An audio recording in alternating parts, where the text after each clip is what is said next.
All right, everybody, welcome back to the Hammerdown Ranked YouTube channel. We're sat here today with Luke and Toby from Esoterica. How are we? How you guys doing?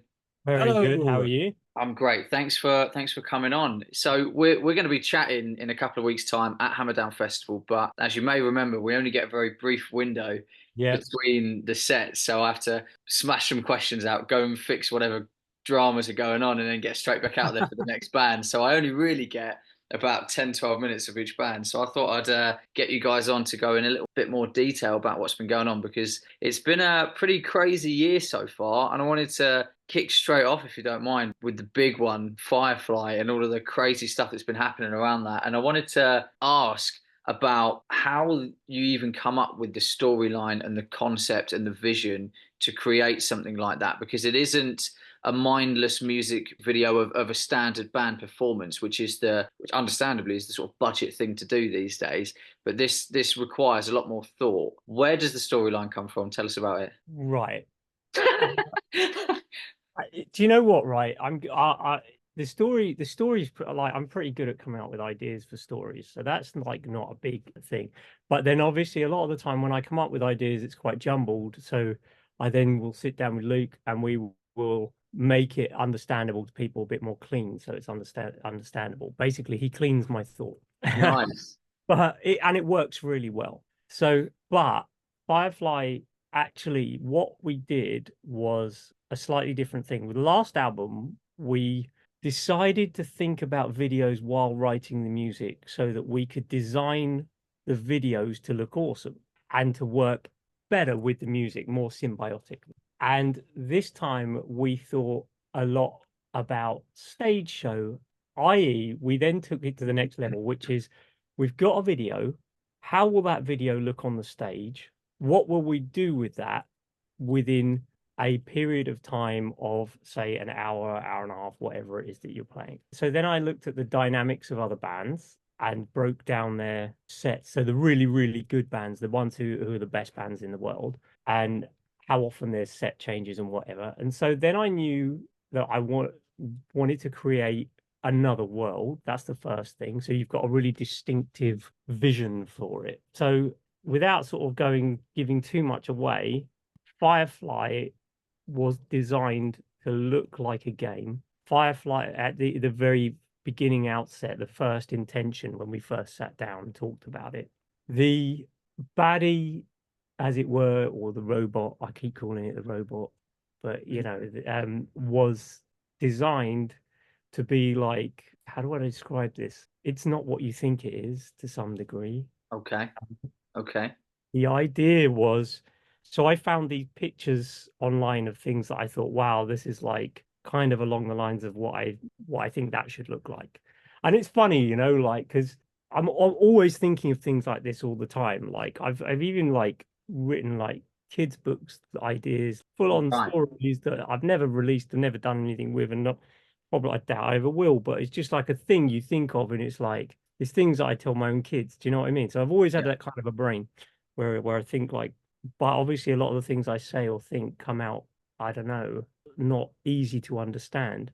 So that's why, how do I put this? If you think about it, the video, the story's linear. It does have a beginning, a middle, and an end. It does have a like a goodie, a baddie, and how do I describe it? Another aspect. Like there's three Okay. main characters, I suppose. There's Okay. there's the girl, the baddie, and the firefly. Although I keep saying baddie, that's sort of like a it's Oh, there's okay. yeah, So but I don't know, I More, don't know. more will be revealed later. It is the baddie, the baddie. That's the question. But so it's one of those. is It's I mean I'm gonna I assume this is part of a bigger body of work. What's the plan? Is this part of an EP, an album, and so it's are there it's other part of the videos album. that are part of an Yeah, album? we Okay, have so an album. The album is finished. It's not completely mixed and mastered, but it's pretty close. And yeah, and Firefly was the first single. We had a tour, and so we wanted to put out the track to support that tour. And yeah, so we've got it's part of a bigger story. Yes, is the short answer to your question. I think we so should there's go other videos short that will link Yeah, to yeah, it. yeah, yeah. Yeah, I know. The trouble is there's a lot to it. answer. And one of the things is it's like we started thinking, yeah, we're going to release this video then we're going to make the next one and we're going to release that one. And we knew we had sort of about 8 weeks to do that. And Yeah. we started doing it. And then when we started doing the second video, it got more ambitious. We realized how much more work it was. And so then we were like, well, perhaps we should get the third one worked on before we release the second one, because otherwise there's going to be these huge gaps. That's right. So there's a bit of a gap now while we're just getting the next stuff prepared. But yeah, but it'll definitely be worth the wait. I mean, I'm really excited about it. Do we have a time frame for it yet? Is there an expectation of when we I wish it was yesterday, mate. Yeah, of course. I think, like, honestly, like, you know, and we've always said this in our band is that it doesn't go out until it's ready. It's got to be wicked. It's good. It's got to be amazing before it goes out. Otherwise, we just don't bother. Like, it's, you know, so. And I mean, like, Firefly has been put forward for bloody film festivals too now. Yes. It's crazy for nominated for awards. Yeah, which is amazing. Yeah. And if it wins, which I can't imagine that it would win, but if it wins the LA Shorts Award, then it automatically qualifies for the Oscars as well, which is insane. Wow. I know, it's mad, isn't it? But and don't get me wrong, it's funny because it's multi-layered, all this stuff. The more you look into it, the more stuff in there you'll see. Yeah. And even when we first did it, it was all timestamped. Like, we wrote out everything meticulously. And going back to the album, I suppose, so the next video, we realized, I suppose, there was gaps in what we'd planned. So we had to reshoot. And I've got a mate who's got a soft play place. Right, it's going to sound crazy. He's got a soft play place called the Clubhouse. It's in a place called Caterham, which is pretty much where I live. And I phoned him up and I said, can I use your place in the evening when there's no one there? Because we could set up big green screens. Which we did. And we were shooting till 3 a.m. about a month ago, I suppose it was. And that was the third green screen shoot for this video. So it's quite a big thing. It's quite ambitious. And we've had to learn a lot. I mean, Lukey's been making this thing, and quite frankly, it looks ridiculous. It's brilliant. But it's taken, in some ways, when you start a project, it would be easy to collapse on yourself and not do it, if you know what I mean. It's a monster that we're trying to do. Because there's so much going on. Yeah. I've done that before. You start projects and you think it's going to be the best thing ever, and the concept's incredible, and you just don't get round to putting in the actions to it. So yeah, I think it's really important to have the discipline to do it, right? Yeah, exactly. I can't imagine the organizer of Hammerdown Festival not following through. You wouldn't believe how many little businesses I've tried to start over the years. Loads of them, loads of crazy things. Doesn't compute. Yeah. So I mean, it's the ambition behind it that I really find interesting. It's the lengths you go to. I mean, you worked with some pretty awesome people on that video. A lot of effort went into it. Who's the team that helped you put it together? Well, you say the team, it's really one guy, and his name's Luis. I always say his name, and I always wonder whether I'm pronouncing it right. But Andrade, I think, is his surname. But he's a super talented guy, and he, you know, we got in touch with a few people about, you know, potentially doing this video. You know, must have been over a year ago, probably. And and he came back and he just said, I really love your band, and, you know, he was really excited about working on it. Like, to be brutally honest, like, we couldn't afford him ordinarily. Like, but we had this kind of mutual respect. Like, you know, he had some incredible stuff that he had done, and he really liked our music. So it was kind of a labor of love, if I can put it that way. Like, we paid him, just not enough. You know, and but it's great that he likes what you're doing. I mean, that's he spent probably at least 9 months, I think, making the video, and I understand why now we're making the next one.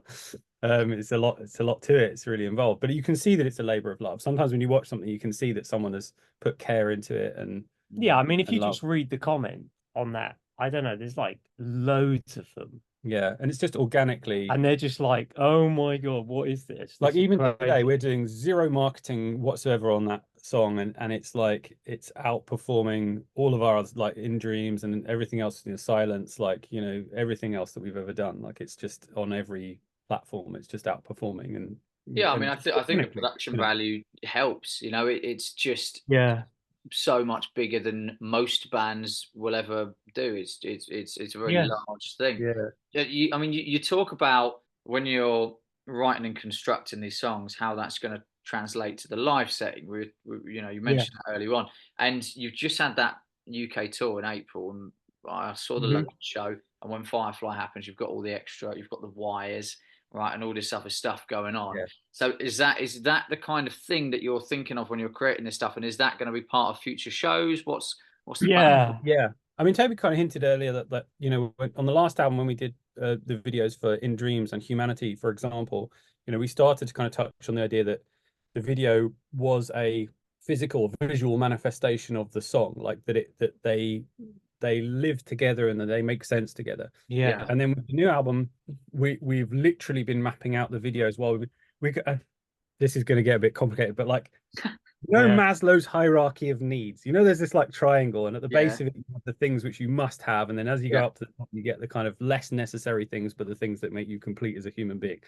And I think about that when I think about our band. Like at the very base level is who we are and what we are, and like our songs when we write them, they have to work on a piano or an acoustic guitar. They have to mean something. They have to create some emotion in us.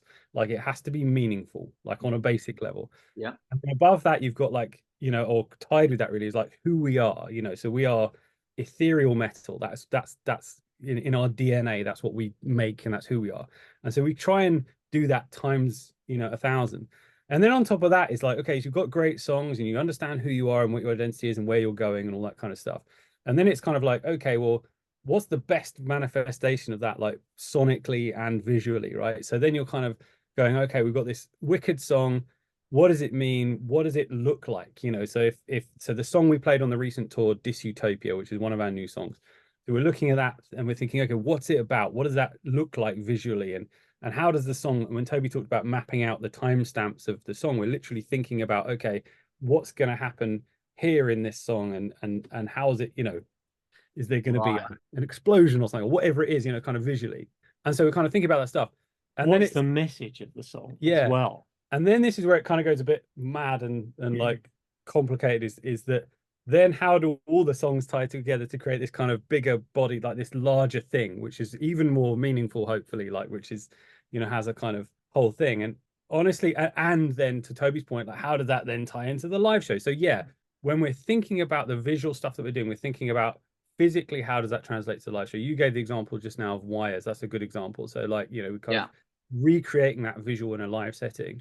Although we did actually, to be fair, we had started to have something even more crazy than that done. Yeah. And we got costings for stuff that was, quite frankly, definitely different from anything anyone else has done.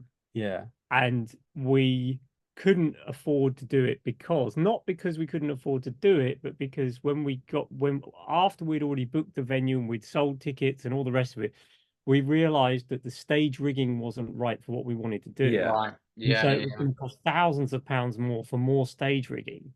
And so we were like, damn, we will do that. And we will do other stuff as well. Like, you know, we're going to, you know, at some point we'll start to incorporate screens. And like, I've never been a fan of, you know, going to a show and just watching a big old TV show for the whole thing. I don't really like that. But I would definitely use screens, and I would, you know, use physical lighting and stuff. Yeah, it's tools, and it's understanding how the tool works with you to create a world. Exactly, to create a world that also connects to fans and that they feel a part of. One of the things that when you come to our show, I think, is that people feel like they're part of it. They feel connected. Toby goes off into the audience and they end up like oftentimes just lying on the floor with him, or you're cuddling him at the back of the room or whatever. And there is a real deep connection there with fans. But when you bring a show to people, you want them to feel like they're literally in it, you know? And so that's definitely another thing which I've definitely been thinking about a lot for the future, is how do you bring a show to the people, as it were? Like, so it's not just I'm watching something and I'm disconnected with it over there. You know, the worst thing is like being right at the back of the O2 Arena and seeing a tiny person on a TV screen at the back. Rubbish. You know, like, you want to be in my perfect world is like a 2,000 cap venue, and that venue kind of spills out into the audience somehow and becomes you see, actually what you're talking about there is really being immersive, and this is something we've talked a lot about. And there's another thing.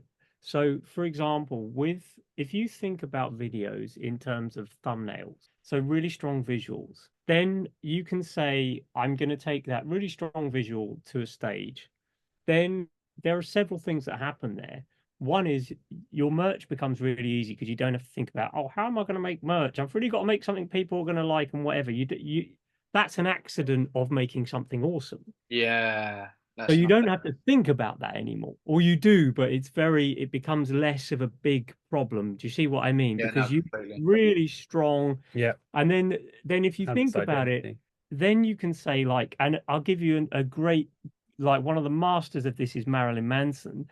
He, for example, mob scene, he got a whole load of girls singing and kicking their legs and with skull drawings on their face or whatever it was, and he filled the stage with a load of people and did something crazy. But he systematically one after, and that's one example off the top of my head. I mean, if you went back to the earlier days, he'd be going parading around with like all sorts of crazy shit going on stilts or whatever. But what he did was he created a vibe, a place that was so him and a strong identity. And I think one of the things that happens is for most bands, they never get past writing music into identity. And for us, we've learned what our identity is. Yeah. And it's not, you see, this is the other problem. If I said to you, it would be really easy to make a Pantera Mark a million, which a lot of bands do. Oh, the most annoying thing is when you get a band come along like Architects or Sleep Token or whatever, and people look at that band and go, "Oh wow, they're really successful. I'm going to go and copy them," right? And you get loads of bands that suddenly are the same as Architects, All or the bands same start like that, or the same as Sleep Token. And I get it. Like, I totally get it. I'm a big fan of music, and I want to copy bands too because I love them and I just want to be like that person. I understand that that's a human nature thing. I get it. But at the same time, It's the biggest like, kind of you don't, respect, isn't it? you know, it's huge. Yeah, it's awesome. But you know, Sleep Token exists. I can go and see Sleep Token. I don't need another Sleep Token, really. Like, you know, like, But the problem with that, and the truth is that the hardest thing there is to know what you are. Exactly. And with us, like, our world, if you like, and the more we explore it is like, and what's uniquely us, I think, anyways, we've always said that we're ethereal metal, and that ethereal part, I think, is the part that makes us more unique, you know, more than the metal, right? And what is ethereal in a visual sense? And to me, it's like almost like a fantasy land. Like, it is, Yeah. you know, and that is something we are trying to lean into much more heavily, with both in the videos and in the live show. And if you think about development, isn't it interesting how the very first, what I would call single with a video, which we described as not even the strongest single we have, it's really Firefly, really the opening the door scenario for us. So well received. But I think a lot of that is to do with the identities really fucking strong. Yeah. As in, like, and what other video have you seen that's the same as that? I that's mean, even remotely like it, nothing. I can't tell you. And wait till the next one. It's going to be even like, this is the point. It's funny because someone said to me something like, "Oh, why did you dress the way you did when you were on tour?"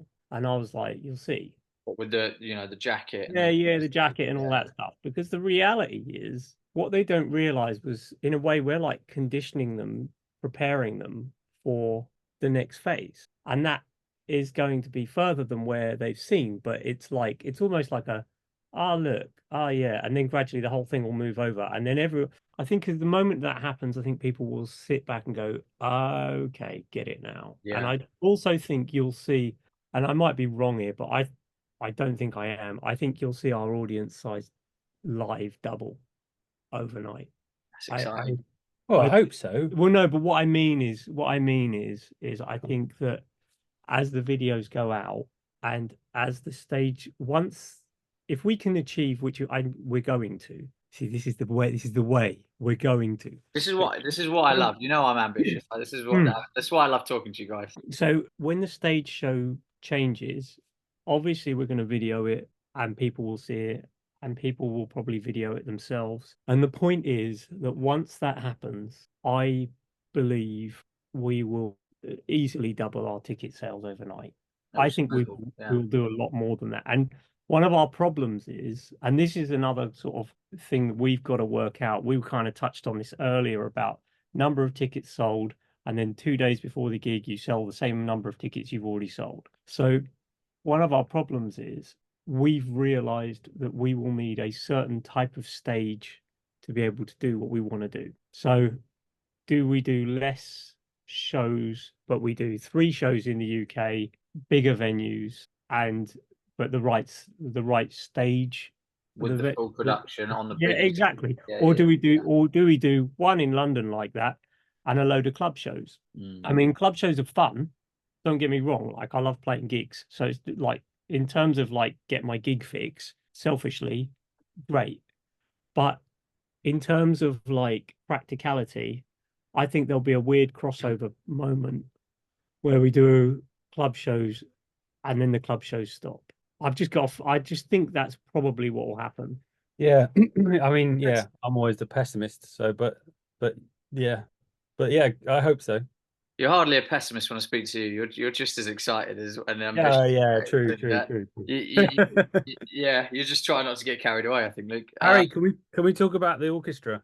I was Oh, just yeah, gonna. Well, I have one question prior to the orchestra oh, because go, you yeah, sure. you touched upon um, the fan base that you guys have created over the years, and I feel like you've partly answered that through what we've been talking about. But your lot, and it's not just your crew, because that's where it starts. That's what I noticed at Islington, is your crew is unbelievable, but Yeah, it's spilled They are out wicked, aren't they? into, they're just the best people, but it's spilled out into um, all of this fan base that are the most engaged out of anyone on all the Hammerdown pages, and all, you know, they're the most engaged, they're the most excited, they're the most book them again, yeah. right? What is it about you guys, as I want to say, more as people, because the music's one thing and what we talked about, but what is it that people are drawn to about this? Right.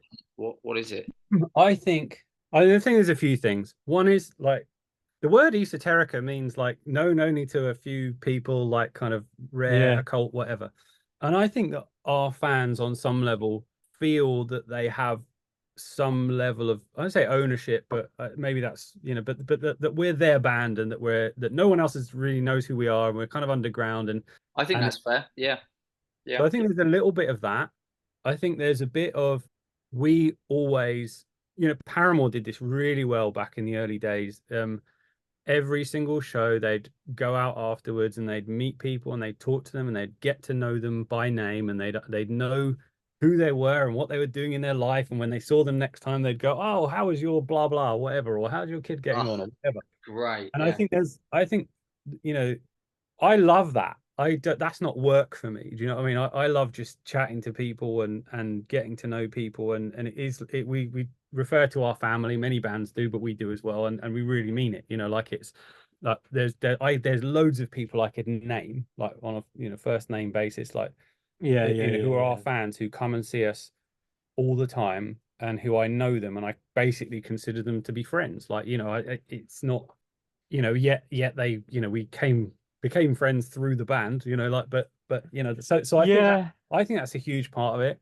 I also think there's, we talked about it earlier, like the show itself is like, there is a personal, like literally a physical personal connection with fans, like during the show. Like if you want to, like, Toby will come out and people will, if they want to, they can come and, sing with him or whatever. Like, and I think that's part of it as well. And I think the other part of it is, so there's like 4 things. I think the fourth thing is like, and we talked about this earlier, there's some bands that we know who are friends of ours who are absolutely incredible bands, but they're not necessarily brilliant at kind of engaging with people on yeah, social sure, media and like digitally. And I think that, that's really important, like to always kind of talk to you. Like, we have a Patreon and we regularly post, like personal messages to them that doesn't go to anybody else, and like we, show them behind the scenes of what we're doing, and we reply to Oh, as mate. many messages as we can on YouTube or Facebook or whatever. And I think that's such an underrated part of the process of growing a fan base. Like, if you're trying to do this big show that we want to do, and this amazing See, that's thing. another thing, right? So because it just triggered a thing. We got a guy who every now and then we do this kind of competition thing, and to be fair, we haven't done it recently because we've been really busy. But where we say to people like, "Oh, we like do something, you win something, whatever," right? And one guy, we decided, we said, well, you could be in a music video, right? And this was a while ago.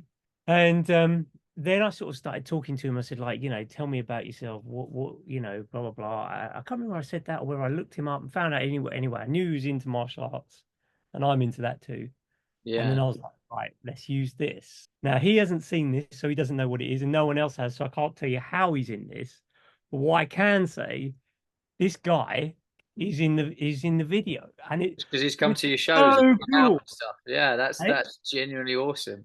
It is genuinely awesome because, like, when I said to him, "Oh, do you want to do it?" and he was like, "I think he lives in Ireland," and he was like, "I live in Ireland. I can't get there." And I was like, "Mate, video something there, Send it to us. do these things, and send it to us, and That's we'll sort out." mad. Oh yeah. But so you don't. It doesn't even matter if you lived in Brazil. We could do it. But my point is, it's this is what I mean about what he's saying about the family thing and it's weird because it's a weird word to use, family, but it is right in the respect that we just like there aren't borders. If I was in Tesco's, I have been in Tesco's, and people have come up and started asking to take pictures and talk and blah blah blah, and I will, and I don't care because it doesn't matter. You know what I mean? It's like if something's important to someone, like especially because it's something that's important to me too, it's a beautiful thing, isn't it? There's Yeah, of course nothing. it is. Yeah, And, absolutely. and I think that there's too much emphasis on the wrong things at times, like clout chasing, trying to be,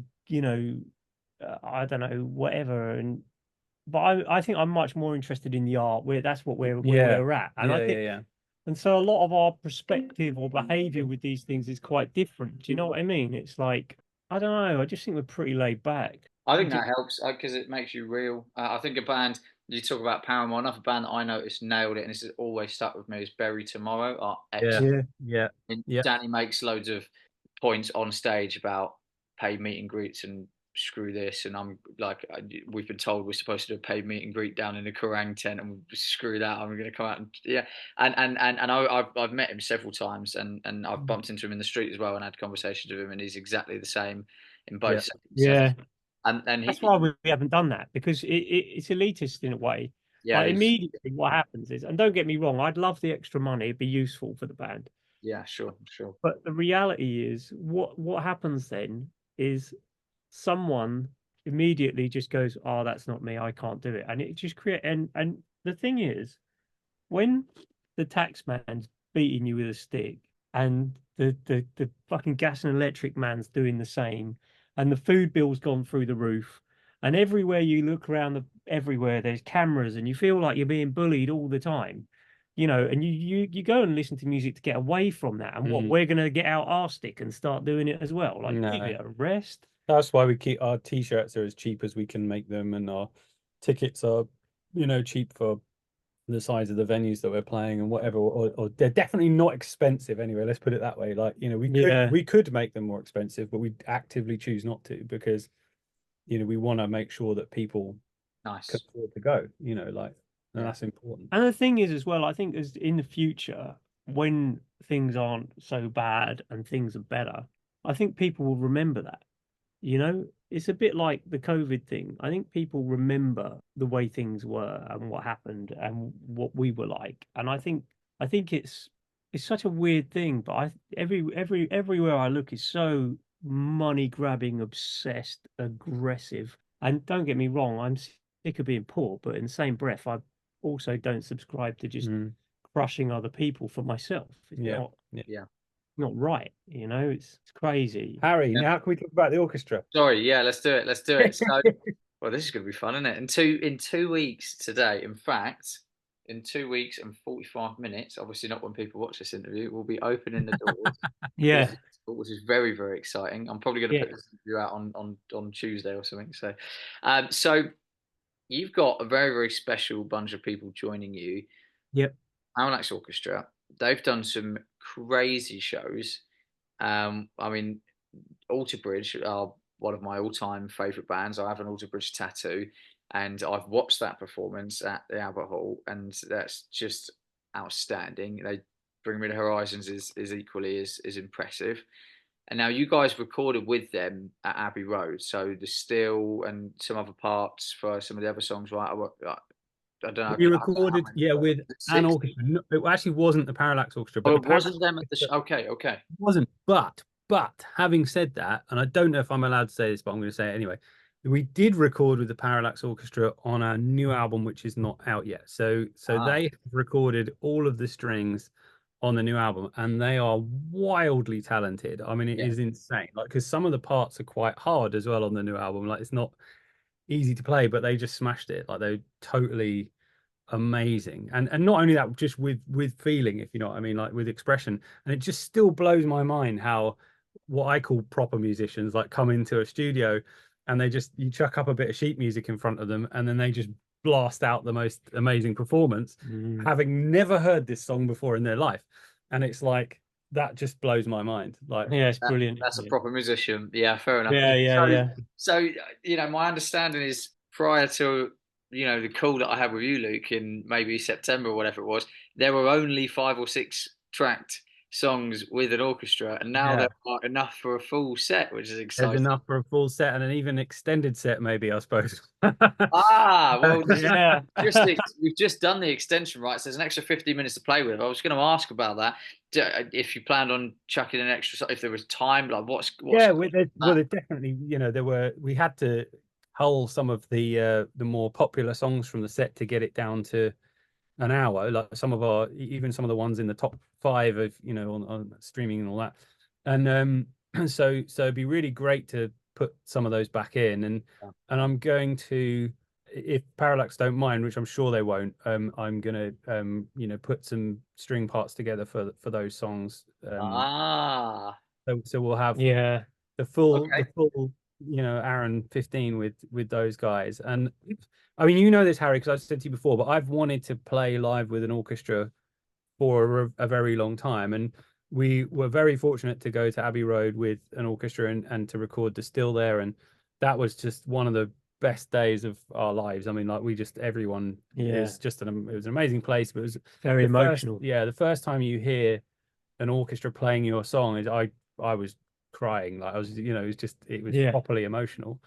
And I've always wanted to bring that to a live show. You mentioned earlier, Alter Bridge and Bring Me the Horizon and stuff like that. But even before that, Metallica with S&M, Yeah. you look at those shows and you just think that's cool, but also it totally makes sense for our band. I mean, like, all of our albums have got string parts in them, and it totally makes sense with the vibe, like with With that ethereal ethereal vibe. metal, yeah, of course Yeah, it we does. Yeah, that talked makes, about. yeah, absolutely. So I don't know. It's always something that I've wanted to do, and then obviously you, because you're wild and crazy, we're like, yeah, let's do this mad thing.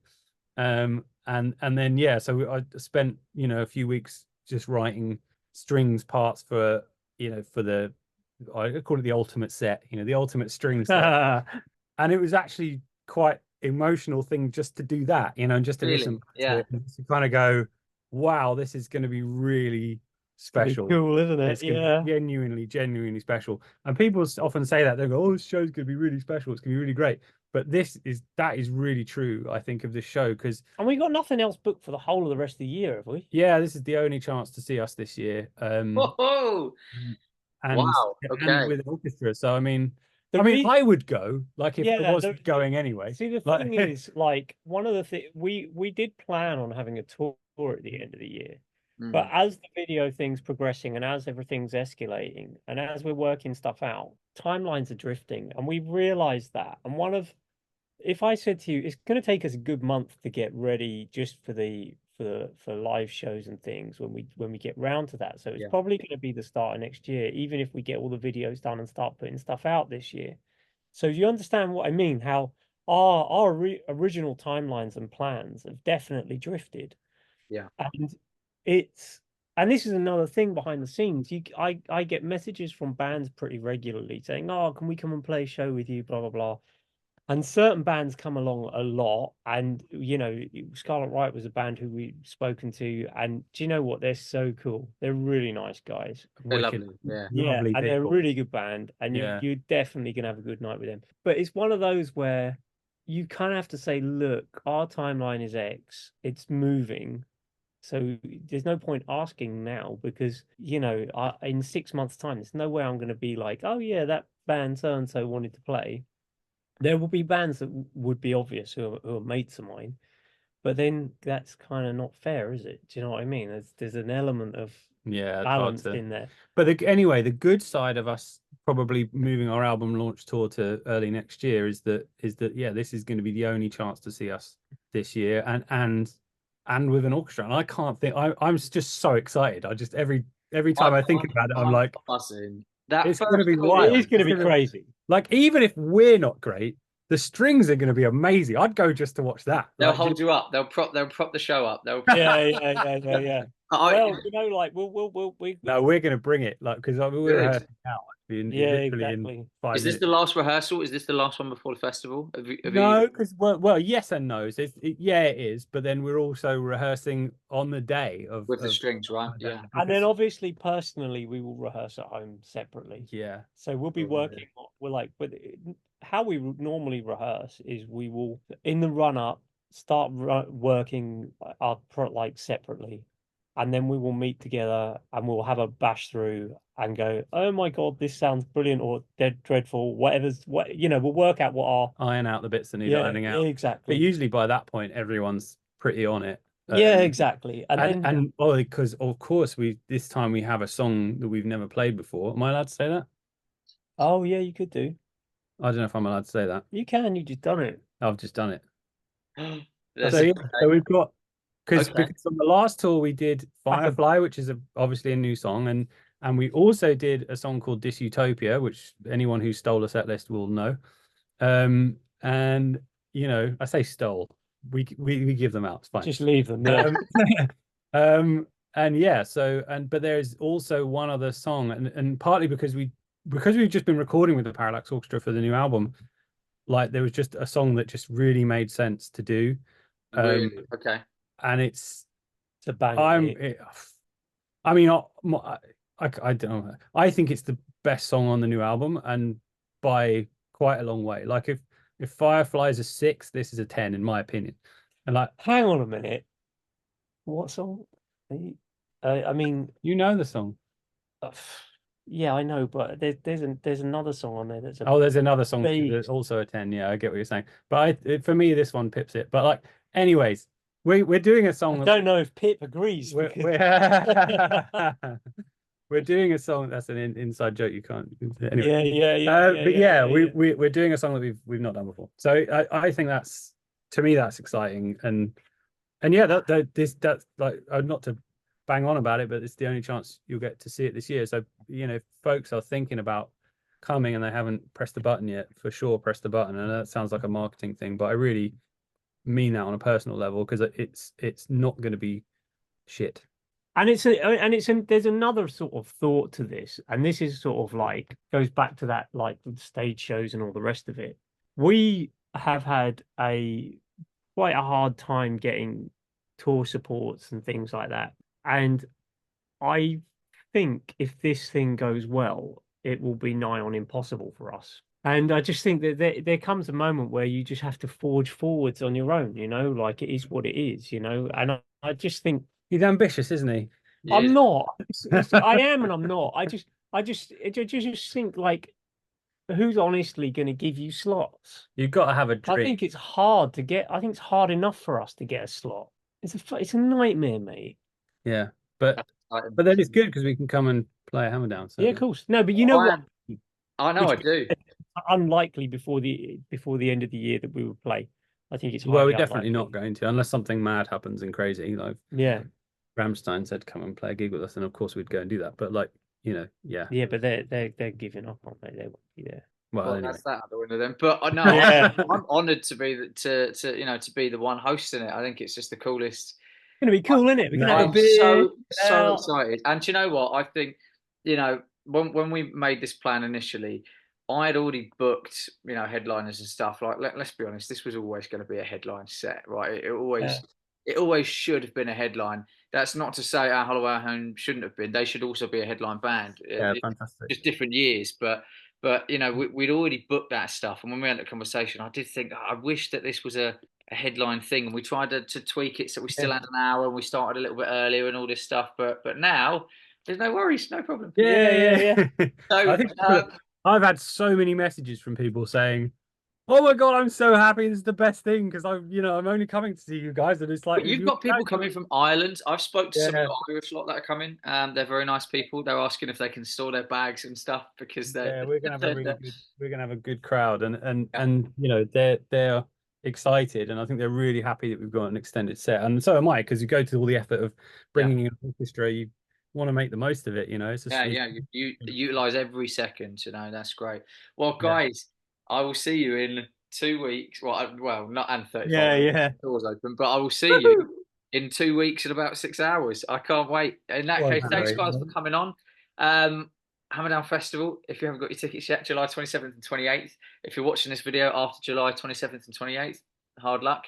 And subscribe to the channel. Thanks very much. if it's after the 28th, just go get tickets for next year. Do Whatever you it. do, click the button. Yeah, and to be fair, we'll be walking around out and about, so like, come and say hi and chill Yes. out. Because Have the I know some conversation. people are a bit like I don't know, nervous or whatever at times. They've said like I've had messages where people are saying that like, don't be nervous, don't worry about Do it. it. They're nice people. I've gone up to them myself. They're nice people. All right. Cheers, guys. Thank you. See you, Yeah. Harry.